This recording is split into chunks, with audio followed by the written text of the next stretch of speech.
So, good morning, everyone. Our subject for this morning is marketing management. Here are some topics. What is distribution channel? Elements of distribution channel, advantages of distribution channel, disadvantages of the distribution channel, and last is types of distribution intermediaries. So what is distribution channel? Simply, distribution channel is a process of bringing the products, produce, or service rendered by a company to the ultimate consumers. Several intermediaries are engaged in this procedure. This chain of intermediaries which helps is bringing the product from one intermediary to another prior to reaching the ultimate consumer is known as the distribution chain or distribution channel. Each intermediary has definite rule and need which the marketer provides. So, ang distribution channel is mao ang network sa mga businesses or intermediaries nga maayo og magserbisyo. Distribution channel is a method a company uses to get a product or service into the hands of consumers as quickly and effectively as possible. And also, it is to ensure that efficient the product, distribution, expanding market reach, and enhancing customer satisfactions.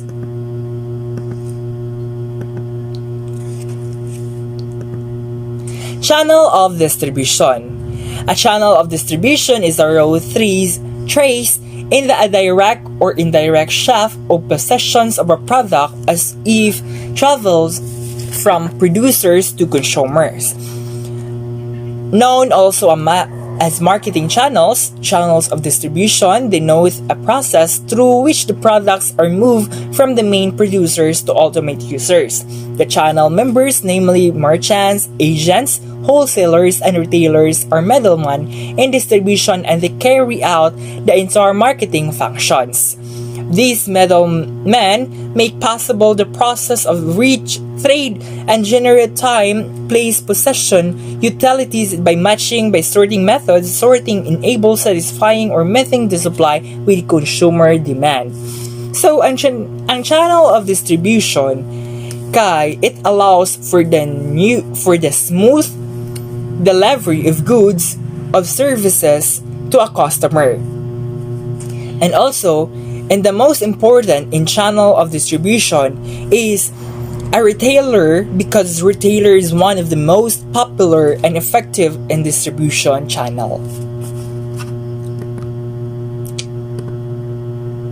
Physical distribution. Physical distribution is the cluster of activities connected with the supply of completed product from the production's area to the consumer. It considers several sales distribution channels like wholesale and retail. It also incorporates vital decisions aspects such as customers, inventory, materials, packaging, order, processing, as well as transportation and logistics. So ang physical distribution is the movement of finished goods from a company's distributions and fulfillment network to the end users, and also it is the movement the goods, products, and raw materials between warehouses, factories, and distribution centers, and sending finished products to the customers.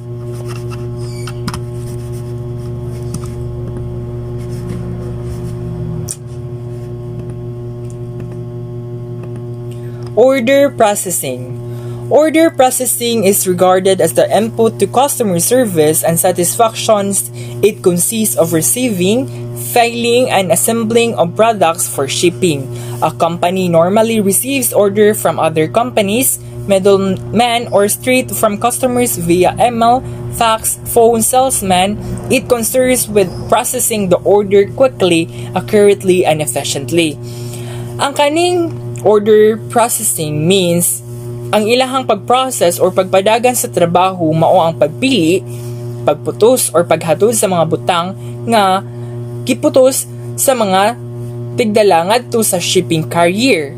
And also to manage the customers' orders, kini nga mga process it can include to verify customers' informations, authorizing payment, or ang pag-andam sa mga butang for shipment and to track the order. In addition, the physical distribution has to be customers oriented. It begins with customers' order. Order processing actually affects customer service in two ways, which are reordering. Sa reordering time, this is the gap between two orders. Ang consistency of delivery time this is delivering products within the preset time.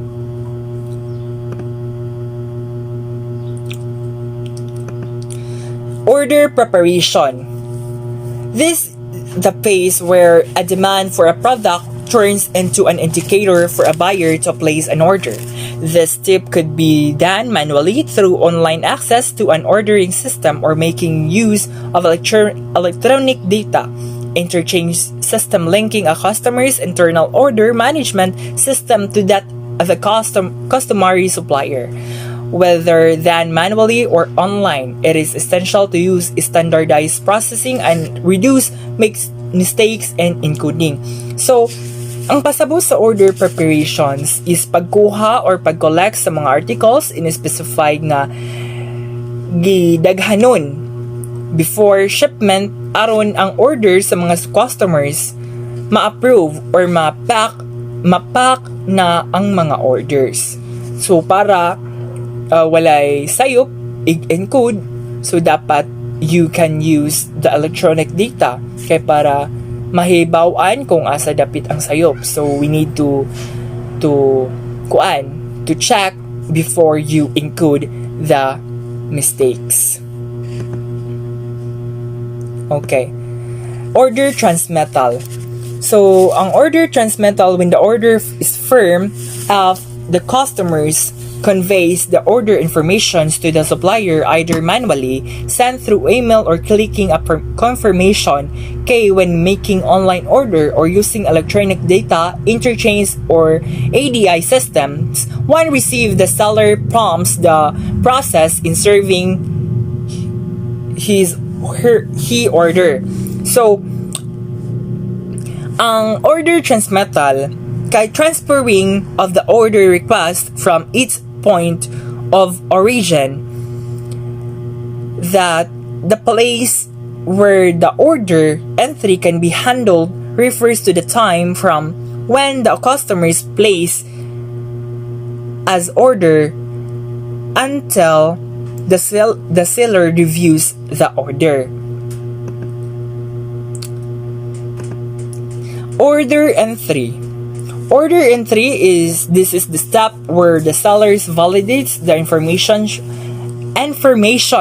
prior to serving the order items. They'll check include order date, payment terms, items, order quantity, unit price, and other important information, stock availability, accuracy of informations, credit balance, back orders or withdrawal, transcriptions, and billing are also checked. So, ang kaning order entry is to collect informations about the customers and validate the payment, and also to provide confirmation of order. So, ang pasabot ani is to validate sa mga informations prior to serving in ordered items.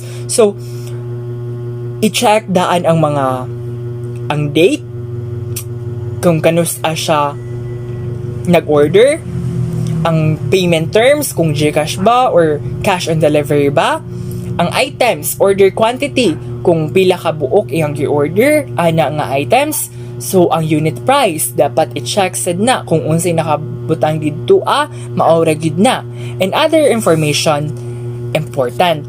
And then, especially, ang stock, kung daghan pa ba ang stock, or wala na ba. For example, in Shopee manggod, o mag-order ta, diba, ibutang na nila o pila ka stocks na lang ang nabilin. No, o gamay na lang, so ibutang po na nila, and then ag wala na joy stocks, ibutang man gyud na nila dito nga out of stock ana nga item.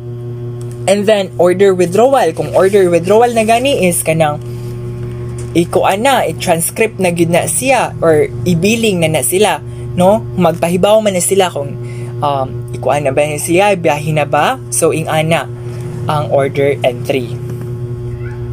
And the order filling.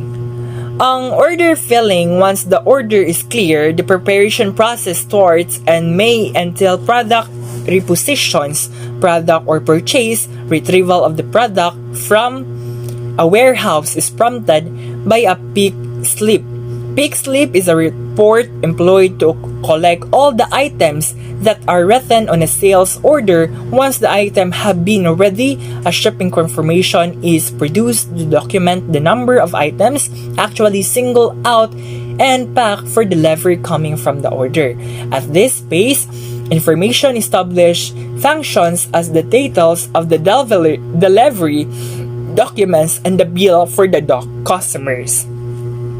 So, ang order filling, the process of receiving the storing inventory, ang pagpili, pagputos o pagpadala sa mga orders daw.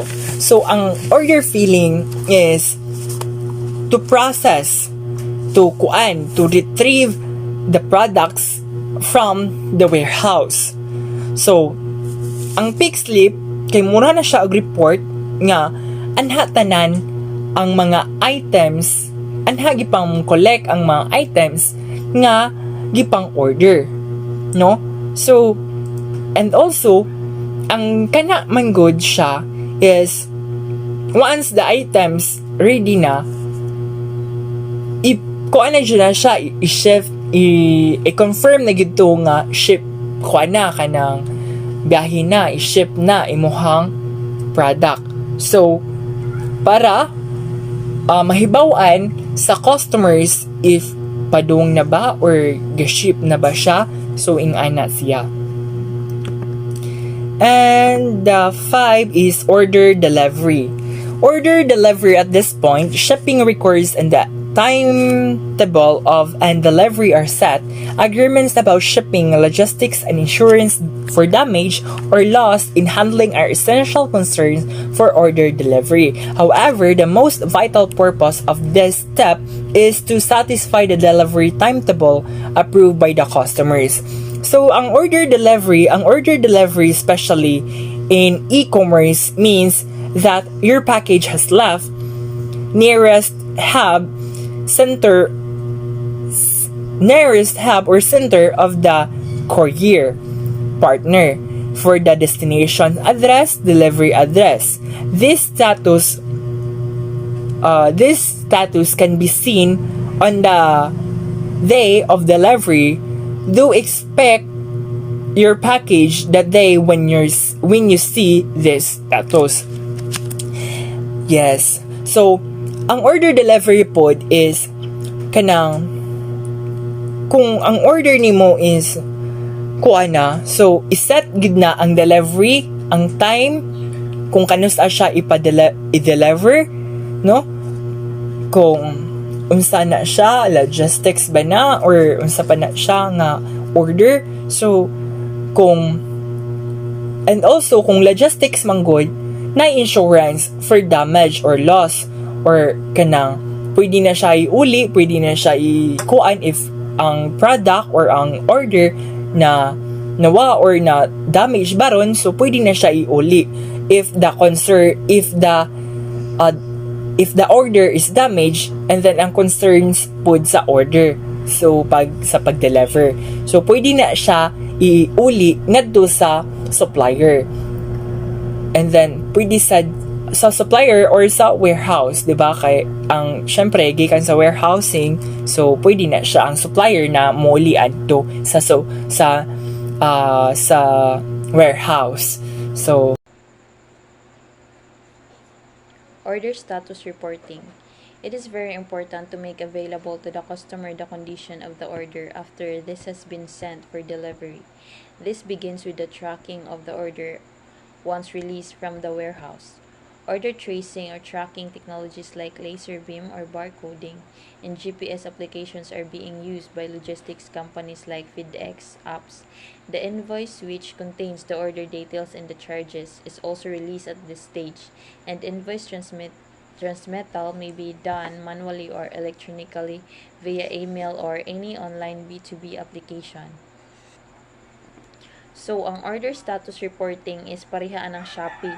Di ba og order ta makahibaw man ta og asan nadapit ang parcel, and importante ni siya para natong mga customer kay if ever why order status reporting di ta makahibaw og maabot na ang atong order. Nya what if mataymingan nga wa ta sabay or nagasto na to pang bayad ana nga parcel. So importante jud nga naa ni siya para ma-aware ta og makaandam pud ta. Next is the packaging. Packaging is also has an essential function to do in supply chain management. It shields products from breakage, helps in well-organized distribution, and conveys messages about products to the consumers. It is one of the key product advertisers in a competitive market. Actually, in recent times, packaging design has developed into an established communication authority on its own. Nowadays, most customers understand that packaging is a serious and main factor in the forming a successful brand personality. Packaging is vital for the following reasons. So, ang packaging is so much more than just protecting a product. It's an essential marketing tool. It shapes the consumer's first impression. Kaya ug makita nila na nindot ang packaging sa imong product, makatch ang ilang atensyon. And makaingon sila na base nindot ang quality and service sa imong product. So dapat maka-attract jud og customer ang packaging, and naka-emphasize jud ang best feature sa product. Kay ang mga customer ba kay magbasa-basa og unsay maayo or unsay mga benefits na makuha nila sa imong products. So ang packaging is vital for the following reasons. Mo ni number 1 ang protection para di maguba imong product during the transportation. Next is the containment. Para di ma-damage ang products while gi-deliver, dapat ang product naka-double og box, and then ipon sila sa another nga box nga mas dako. Ipon sila together ba? So next is the communication. Maonig ka ng logo, label, basta ka ng mga information nga nas packaging ba, nga maka-encourage sa consumers to purchase your product. So, mo na siya. Next is the warehousing. So, understandable naman guys. Murag di na ako kailangan i-explain pa jud further. Warehouses may be categorized on the basis of commodity and of ownership. On the basis of commodity stored, there can be the special commodities warehouse. This offer facility for storing up special types of commodities such as cotton, grain, tanks for liquid products, explosive product warehouses, and other similar types. Next is the cold storage warehouses. This provide facility for storing fresh and consumable products like fish, flowers, vegetable, fruits, and so on. Di na i-explain si guys, kay understandable naman. Next is the based on ownership. There may be different types of warehouses, namely private warehouses. Mo ni ang mga warehouses nga owned by private individuals or companies. Next is the cooperative warehouses. These are owned by 2 or more private parties on cooperative basis to use storage facility together. Next is the public warehouses. These are owned by local authorities like municipality or by the city and the national governments. These warehouses are utilized by public traders as well as by the government. Traders can use these warehouses on the rentals set by the government.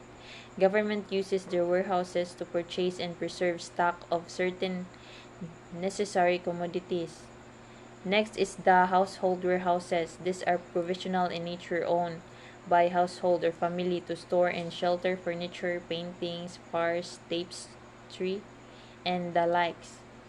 Next is the bonded warehouses. These are used to store products until fee is completed or documents are furnished. They are located close to port for export and import businesses. So, during na sa transportation. Transportation is an indispensable component of physical distribution.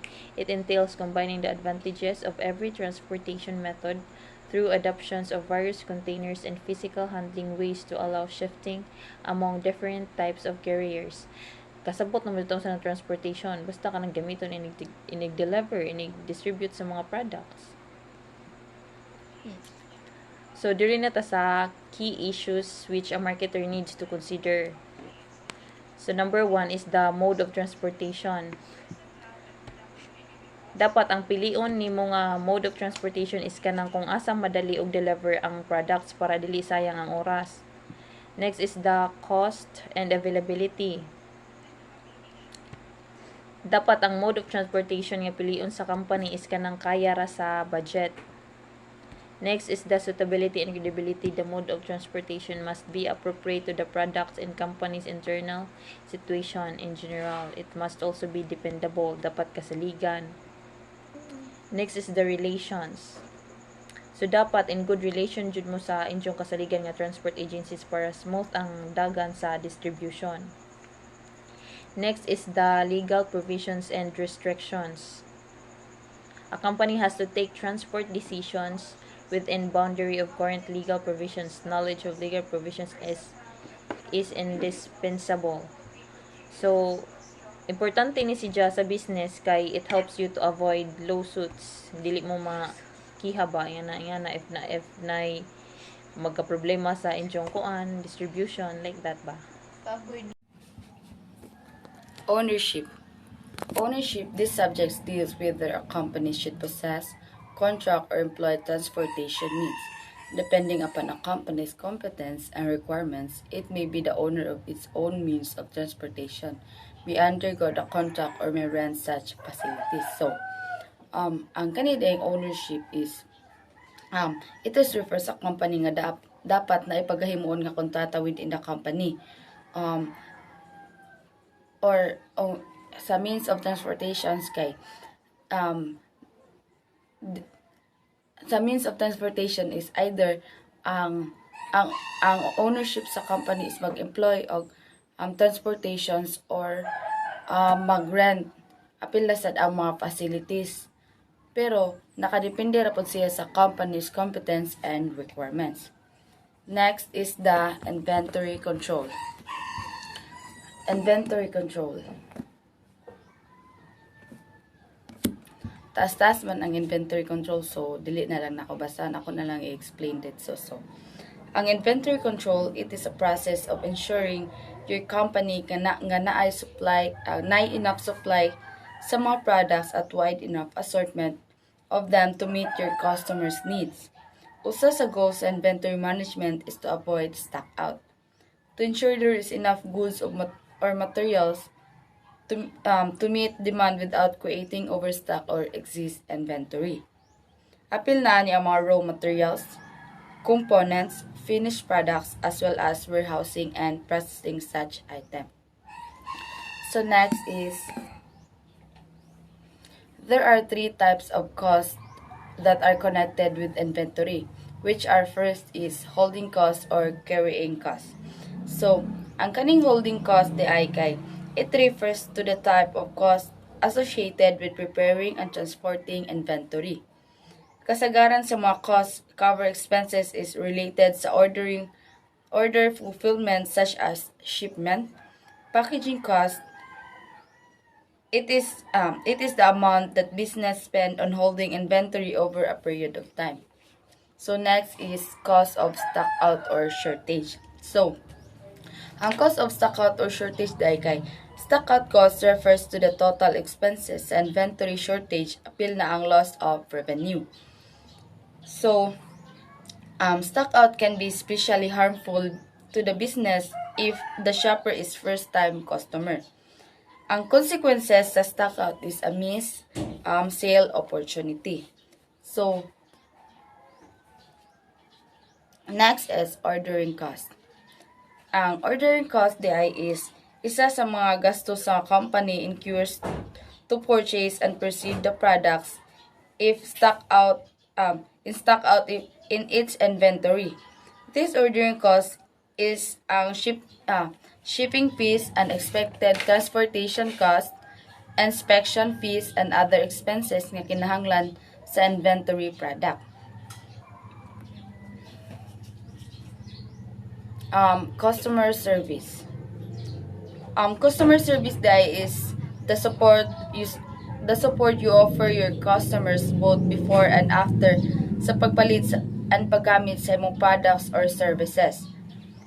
Para makatabang nila to have an easy and enjoyable experience with you, offering amazing customer service is important if you want to retain customers and grow your business.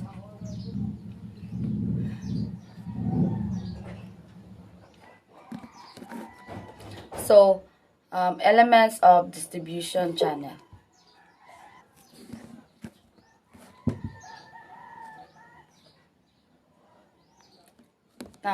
First element is the pathway. So, pathway distribution channels are a trail by which products and services stream from manufacturers to consumers. So, ang pathway day is a distribution channels nga mag-deliver sa products from manufacturer to consumers. So, number 2 is a flow. Goods and service are streamed down to final consumers in either sequential or directional ways. So, ang flow day is ang mga pagdaloy sa pag-deliver sa product from manufacturer to its final destination, either logical or directional. So, number 3 is composition. It is composed of intermediaries, also known as middlemen, who take part in the flow willingly. So, kining compositions, it composed of a person who act as a link between people in order to bring out an agreement. Also known as middlemen, who take the part na may pagkukusa. So, dili na siya kinahanglan nga suguon pa. Mubuhat na lang siya iya kaugalingon. So, next is the objectives. The manufacturers focuses on accomplishing the marketing objectives of the company, although within the flow, channel members make every effort to attain equally satisfactory objectives. So, ang objectives for the company is to meet the customer's needs. That's why the manufacturers focuses on accomplishing the marketing objectives sa company. Leadership. The manufacturing company serves as the head of the channel and oversees the flow. The channel members and other behavior, though commonly synchronized by up to standard code of product, trade, customers, and or contracted provision. So, from the word leader, siya ang mag-supervise, mag-oversee sa mga dagan sa manufacturing company. Siya po ang mutanaw sa mga employees, although gibuhat sa mga employee ang ilang mga buhaton, pero kinahanglan jud sila na ay mag-supervise. So, last is the function. The intermediaries is the transfers of ownership and control of goods and service from marketers to consumers as part of their rules.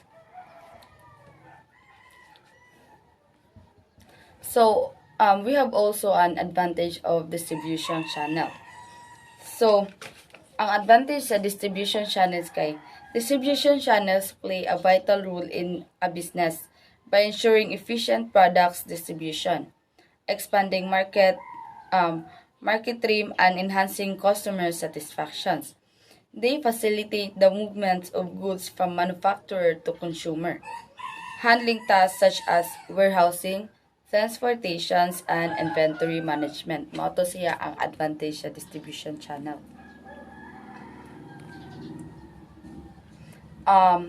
Next is cost saving. So, ang cost saving is reductions of expenses in order to increase the company's profit or improve its efficiency. The goal of cost saving is to lessen financial burden and improve operational performance and or profit. Last sound topic kay time saving. So, ang time saving di ay kay reducing the amount of time needed for doing something both cost and time of delivery. So, naraman po makita raman po ang example. Ang example is with grocery wholesalers as part of the distribution chain, any small store will just wait to receive deliveries in the amount needed at an appropriate time. With this, there is a lot of savings in cost and time. That's all. Thank you. Customer convenience. A lot of convenience in their shopping provided to customers because of the distribution chain. Channel distribution allows customers to buy from numerous suppliers from the different goods that they may order. Since items needed by customers are in one retail store, it is also time efficient for customers to have a channel distribution where they can find the items they need. So it means it involves in making any element in the customer's experience, including digital experience, saving customers time and effort. Customers can buy in small quantities. Although retailers buy in bulk, they resell items in small units known as bulk breaking. It is splitting in small quantities and trade. Retailers purchase in bulk quantities from the manufacturer or wholesaler. The customers therefore have the benefit of buying in smaller quantities, and they also get a share of the profit the retailer makes when he buys in bulk form from the supplier. So it's a practice of bulk buying products, accommodates and selling smaller quantities to users or consumers. Resellers help in boost sales.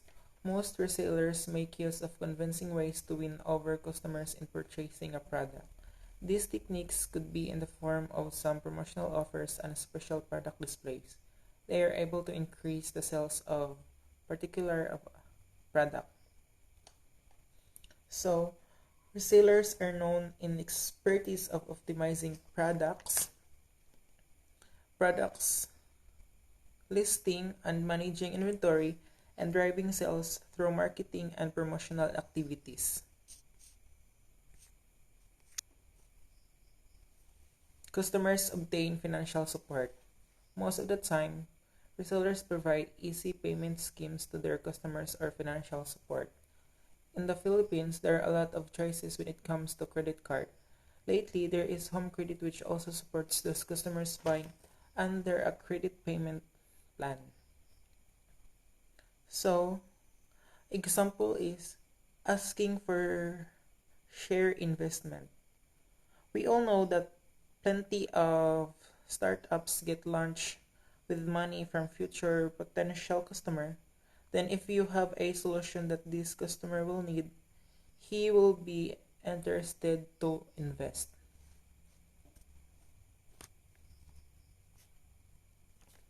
Resellers supply helpful information. Resellers are big help for manufacturers. Not only that manufacturers rely on resellers in reselling their products, but also supply beneficial information for product improvement for increased sales intentions. Sales figure and customer feedback are usually provided by resellers to manufacturers.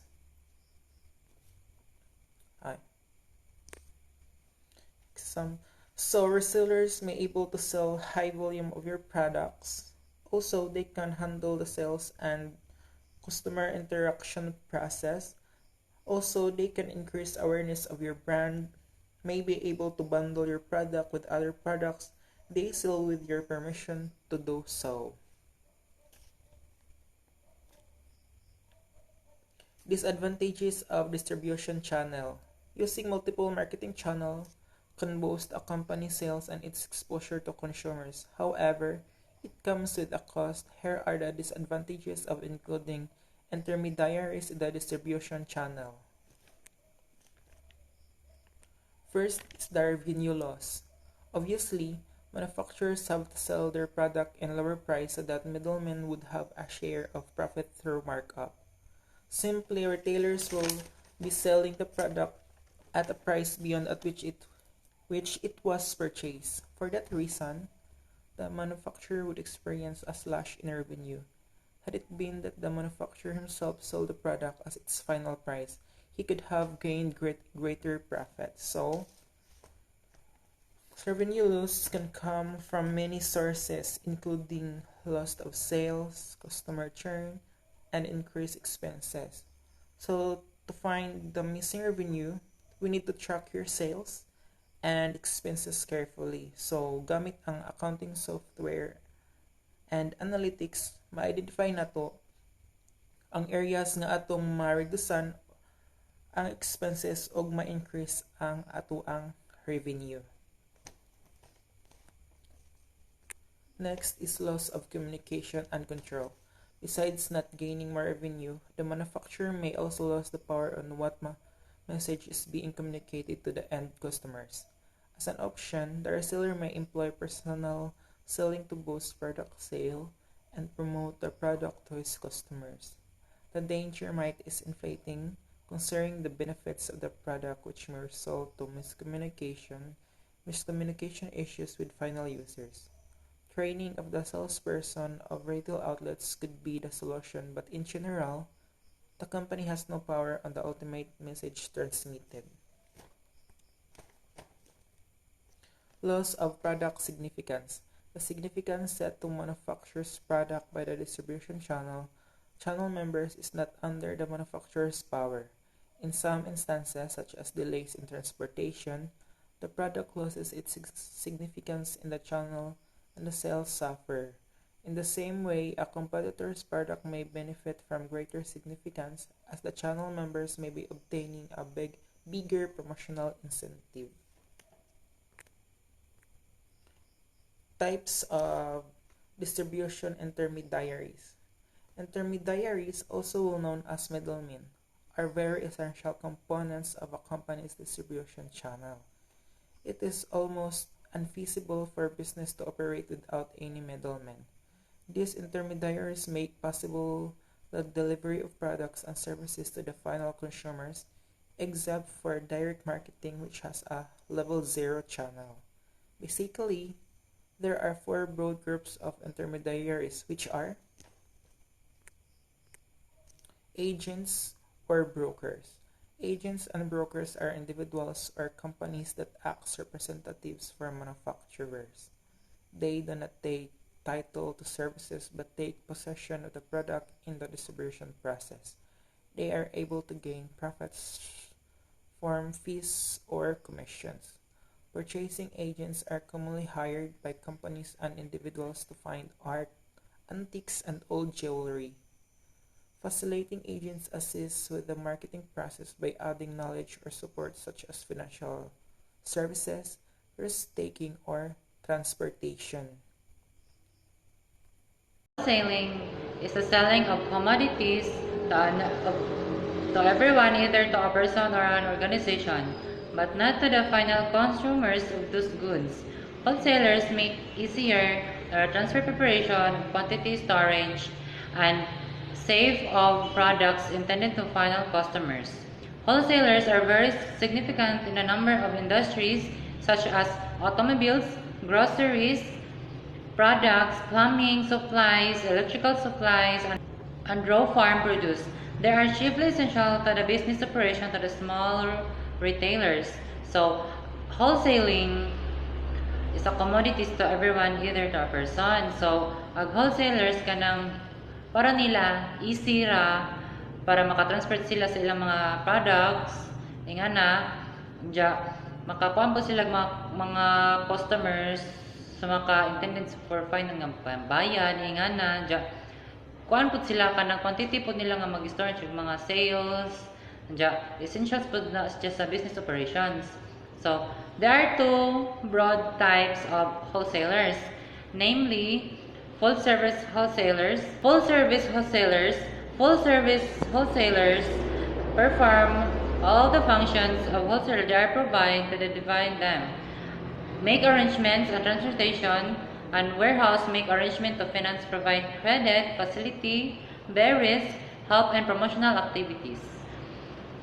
Collect market information, etc. They provide different facilities to both producers and retailers. Full service merchandise. Wholesalers can be divided into 3 classes as follows. So, ang full service wholesalers kay mag-perform na siya sa mga all functions sa wholesaler. So, mag-provide pa na siya mga various ng mga services para sa mga customers diya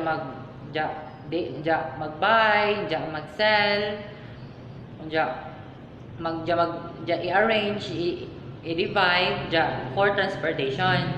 Diya kailangan sa warehouse, diya mag-arrange with mga finance para mag-provide credit, facility, barriers, and promotion activities. So, maka-help na diya maka-promote ng mga activities na makollect pa diya mga information.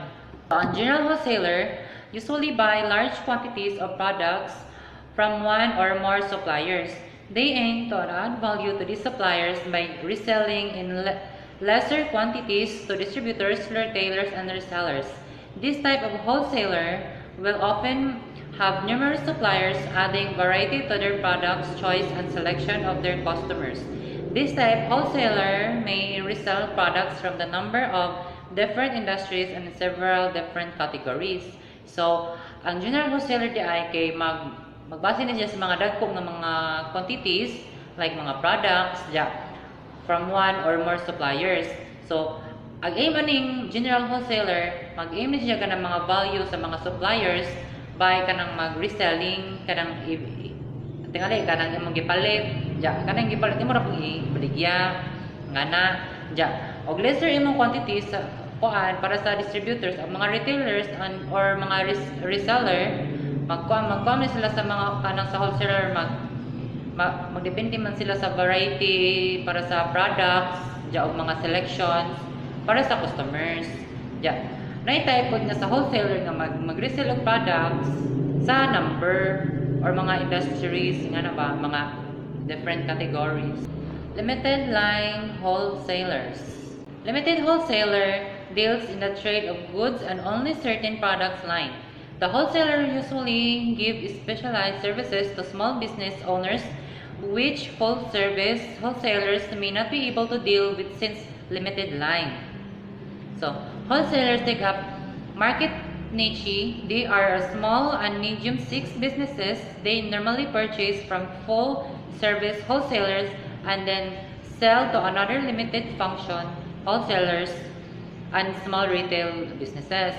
So, kaning limited line wholesaler kay kanang magbase siya kanang bang mag-trade, magbayloay og mga goods para sa product ingana kanang sa compound siya kanang specialized sa mga services kanang mga small business owners which full of service ingana kanang wholesalers kay dili ra kay kuan kana mag-deal ra ingana magkuan sa kanang mga limited nga mga line, mga market niche, mga gigibase sa kuan business napoy kuan kaning limited line wholesalers kay limit traba kuan is kanang full service wholesalers kanang kuan mga medium business ana they sell another limited function ng wholesalers and small retail business. So, specialty wholesalers. This type of wholesalers carry a very narrow variety of products and resell them in a particular industry or product category, but may have products from similar suppliers. They often are familiar about the ultimate target in their channel.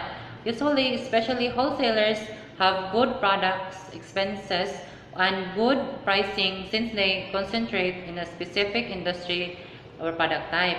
So, kaning specialty wholesalers kay type ni sa wholesalers nga magkuan ba kanang mag-care og mga numerous nga mga variety sa product kanang mga nindo sa init og variety nga product i-resell gihapon ingana magkuan ni siya kanang na may mga products nga kuan ba kanang sitawan ni kanang mga lain-lain ingana kailangan po ma-familiarize or kanang ma-familiar po siya sa mga ultimate target sa suppliers.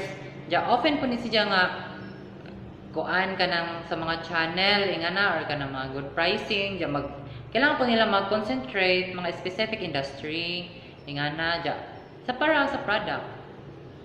Limited service wholesaler. Limited service wholesaler is such a merchant wholesaler who takes rights and ownership of goods but performs only some selected function of those that are generally performed by the wholesaler. So this type of wholesaler does not perform all of the function like the full service wholesaler. Limited service wholesaler can be divided into cash and carry wholesaler, truck wholesaler, rubber, drop shipping, mall order wholesaler, etc. So kaning limited service wholesaler kay paano siya kanang merchant nga sa wholesaler nga mag-takes rights or kanang sa ownership nila sa mga goods. Ja, mag-perform pa ni sila kay para sa ilang function sa ilang wholesaler ba para sa product. Ja, kani nga type nga limited service wholesaler kanang magkuha ni siya kanang ni mga kanang sitawan ni kaning kanang mag-divide sa cash kaning divide mo ja i-divide at kwarta ja ma-carry po ni sila wholesale sa truck ingana ja mga rack rubber ingana mga shipping mo order. So cash carry wholesaler. The wholesaler neither sell goods and credit to customers nor provide transport facility. They operate in cash basis retailers and other customers and go to the warehouse and cash and carry wholesalers shouldering the means of transportation by themselves. Load to the goods and desire of the pay cash to the wholesaler. So kaning cash and carry wholesaler kanang dili kay kuan ra magpasira sa cash kanang magkuan ra ba kanang sitawan ni kanang mag-sell gyud pa sila mga goods or services para sa customers kundi mag-provide sila mga transport facilities para kanang imong gi-order kung tahay imong gi-order nag-order ka sa TikTok or sa Lazada or Shopee kailangan nila ma-transport na kanang gi-order on time unya paano medya kanang sitawan ni kanang na may mga stocks, dali nahotdan ka, na may stock sa warehouse, pwede nila ilang atuon mga kanang imong gi-order para ma-deliver. Ja. Ug ma-out of stock na ka, so wala tay mahimo. So nga naman ang cash and carry wholesalers kanang mag-occupy sa wholesaling sa function ja ang profitability ani kanang full service ingana. So truck wholesalers. So, truck wholesalers give transportation facility for moving goods to the customers inspection and selection. So, kanang truck wholesalers kanang kanang transportation para sa facility for kanang moving goods kanang ilan nang i-deliver para sa customers nga kanang gi-order nila sa inspection or kanang mga selection ingana ja. Kani po siya, usually po siya sa mga wholesaler nga mag-apply ng mga standard path para sa facilities to retailers or customers. Ja, ma-find out man nila ilang needs nga makuha sa tawag ni kanang ma-sell goods in a small number. Ja, ma-arrange pa sa transport of goods for the customers on their own ownership. So, ilang ang dropship wholesaler the wholesaler kanang kuano siya kanang dropship wholesalers kanang isa sale nga product nga but will have it to transport it from their suppliers directly. So kuan kanang i-direct yun siya sa kuan sa supplier ja para sa customer ngana ja without essentially handling the goods. So ang muda sa product or goods ang kuan ang suppliers mamay mo hatag ngana ja they take ownership of products they sell. So manginahanglan sila ownership para sa ilang baligya ingana ja they do in reality handle store or transport them kailangan ma-transport nila ana ganing di mail order wholesalers kay mail order wholesalers kay kuan na siya mall order wholesalers ka nang mag-sell na siya goods to retailers for industrial buyers. So magkuan na siya kanang ni mga kanang kailangan nila kanang ni mga butangan na sa kanang sa product kanang mga katalog nga na para ma-send nila via email. Kanang ma-send nila sa email kanang mail order wholesalers mao na siya diya. Kailangan pud sa customers kanang mag-study pud ni sila ani nga mga kailangan nila study ang mga katalog para makuha nila para mailhan nila nga adam amao din na nga na diya. Essential po ni these products. Then, ang wholesalers ka na mag-deliver po ni siya sa demanded products to them sa through mail, sa mail or email, mga na mana siya.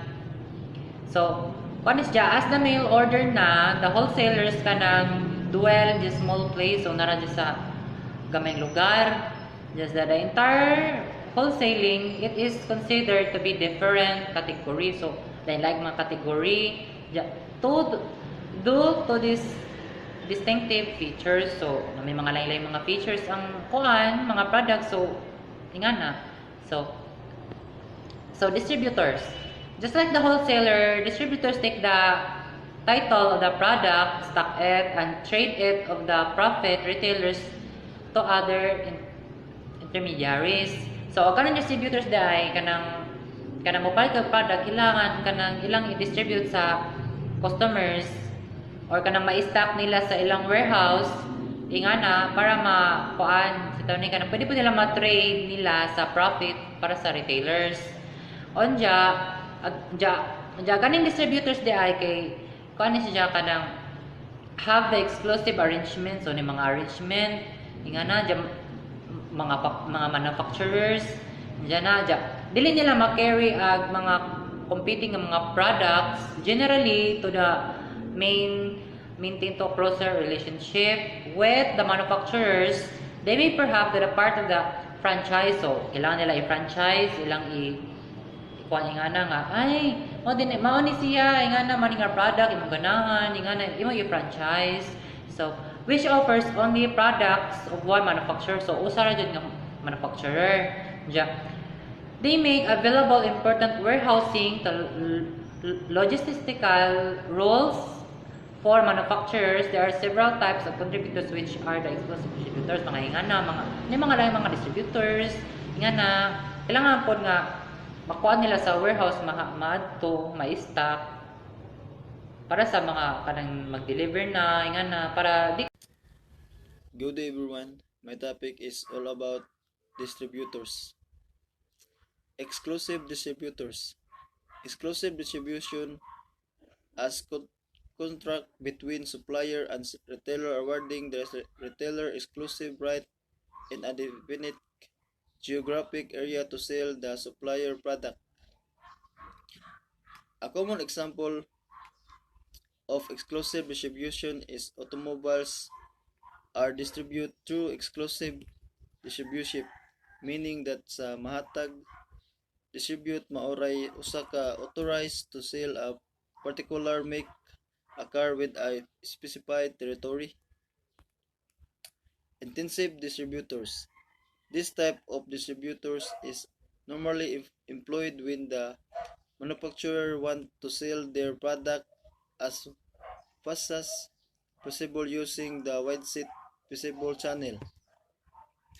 Intensive distributor strategies is developed when companies place their product in many retail outlet sa kadaghang location unya mo applicable para sa kadaadlawng produkto such as new peppers, soap, cigarette, and soft drinks. Selective distributors. The company who hire intensive distributors prefer their product in as many places as possible, but the companies who work with selective distributors do not. By contrast, selective distribution involves selling product at select outlet in a specific location for entrance Sony TV can be purchased at a number of outlets such as Circuit City and Best Buy. Direct distributors. Direct stores distributors sells product directly to the store rather than delivering them to the retailer distribution center.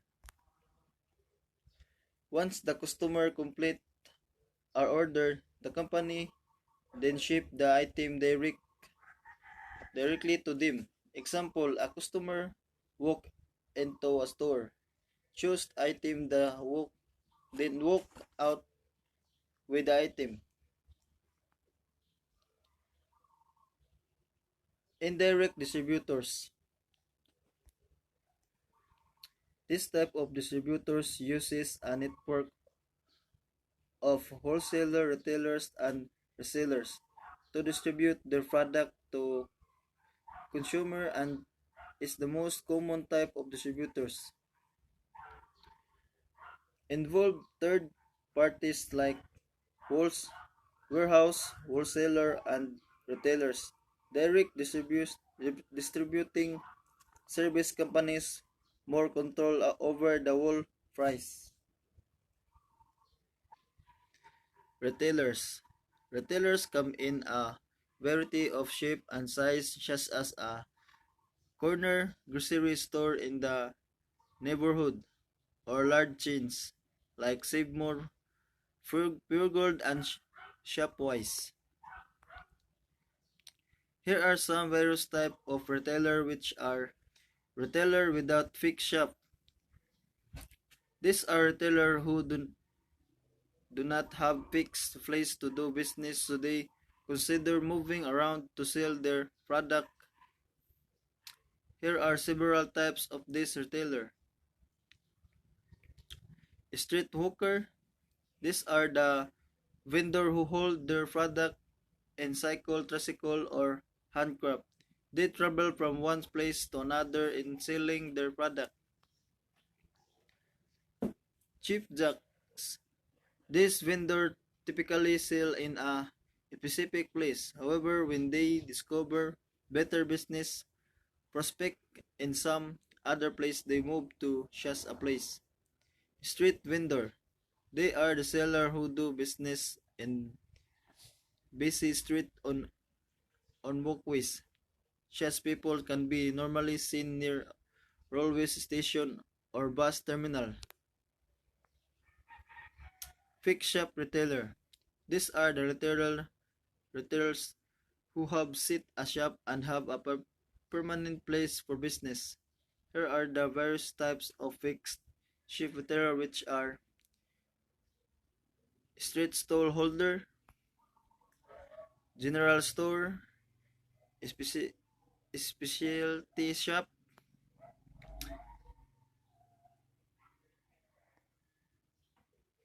second hand dealer, automated selling,